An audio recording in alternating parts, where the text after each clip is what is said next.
Esse é o meu reator de força. Ele me deu força. Eu mesmo que criei. Esse é o mais novo reator de força. Criado no Brasil. Foi fabricado por mim mesmo.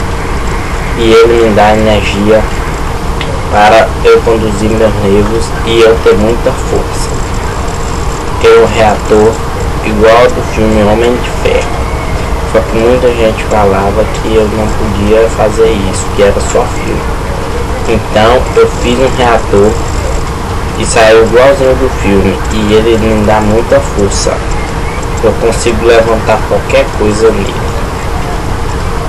E é só isso que eu quero dizer para vocês do Facebook. O meu reator de força é real.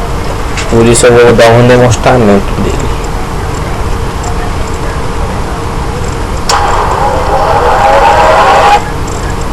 Aí pronto, não vou deixar de disparar o raio laser, que senão vai estragar o meu computador. Tchau, gente.